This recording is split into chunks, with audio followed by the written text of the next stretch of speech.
Река Ижма. Красивейшая река во всем своем протяжении. Не широкая, быстрая и каменистая, похожая на горную речку в своих верховьях. Широкая и полноводная в своем устье, в месте впадения в самую большую реку европейского с севера, Печору.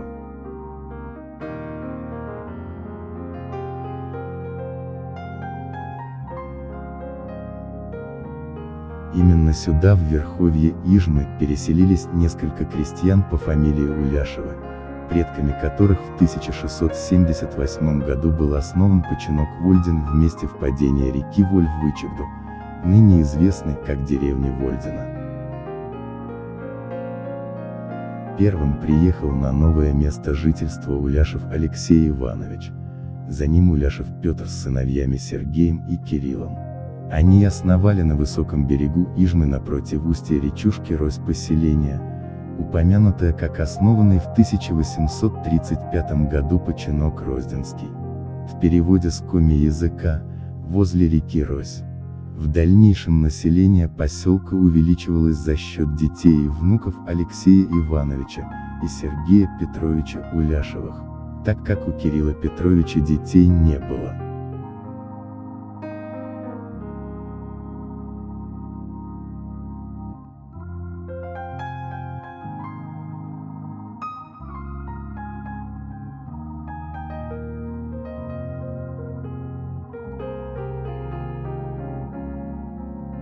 В дневниковых записях путешественника Василия Николаевича Латкина сохранились записи, датированные 20 сентября 1843 года.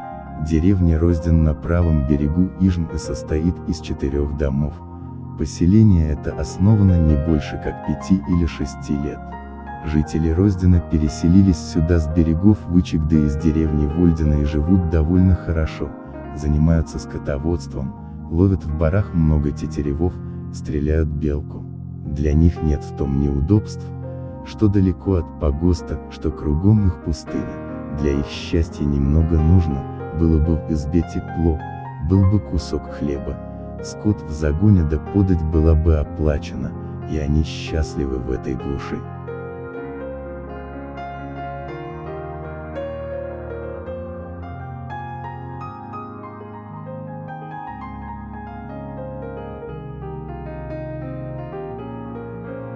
В дальнейшем Розден упоминается в архивных данных 1870 года, где приведены следующие данные. Численность населения мужского пола 23, численность населения женского пола 21, число дворов 5, расстояние до Усть-Сысольска 348 километров, число голов лошадей 22, число голов рогатого скота 50, число голов овец 69.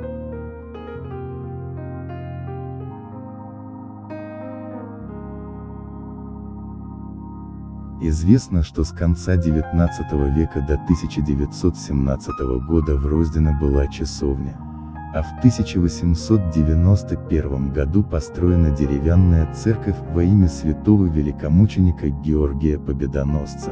В сентябре 1911 года было решено построить новую церковь вместо сгоревшей в 1909 году деревянной. Кустарным способом жители Роздена заготовили 200 тысяч штук кирпичей, но в связи с началом революционных событий построить не успели. Вести об Октябрьской революции 1917 года принесли солдаты, возвратившиеся с фронтов Первой мировой войны.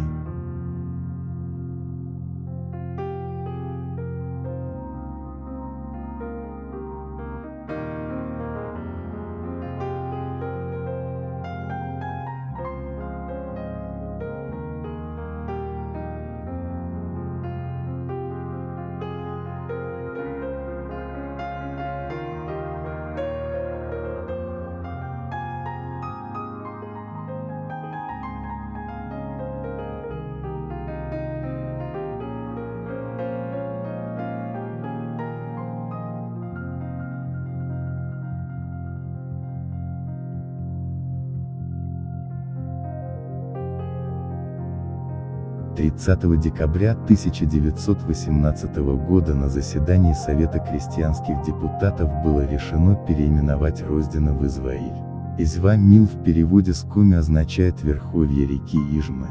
С апреля по ноябрь 1919 года на территории Измаильской волости происходили военные действия в ходе гражданской войны между красными партизанами и отрядами белогвардейцев. Они подробно освещены в книге Павла Доронина «Измаильские партизаны». Кроме того, они сохранились в воспоминаниях сельчан и их потомков. До сих пор вызывают интерес исследователей.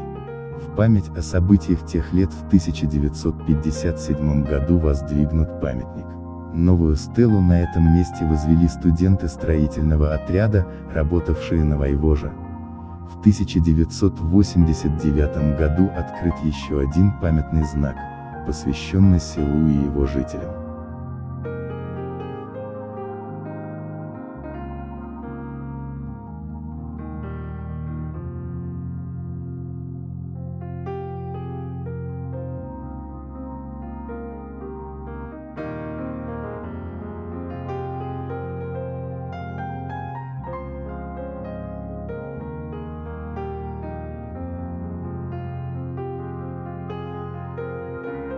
Окончилась гражданская война, и в марте 1920 года в Измаиле установилась советская власть, началась мирная жизнь.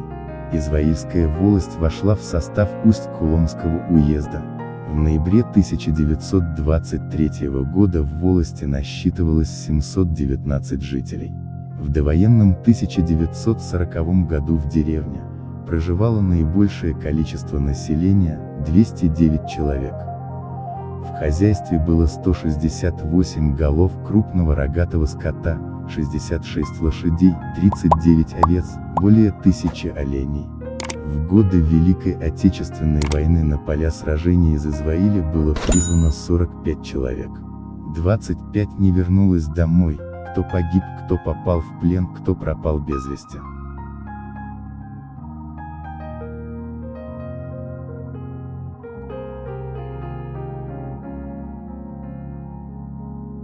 Пережила деревня и репрессии, и тяжелое послевоенное время.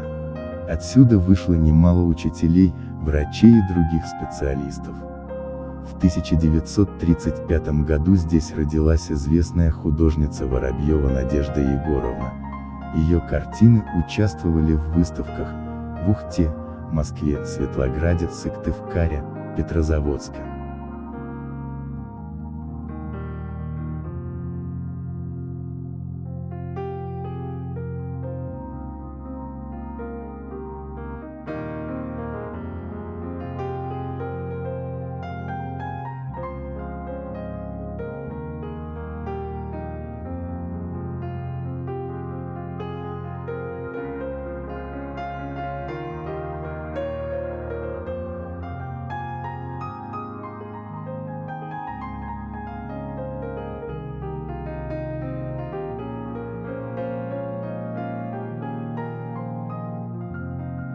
За последние 30 лет Измаиль все же стал неперспективным населенным пунктом. Многие, особенно молодежь, были вынуждены уезжать из родных мест в города или более крупные поселки. В 2003 году здесь проживало 40 человек. Согласно переписи населения 2010 года, оставалось 38 человек.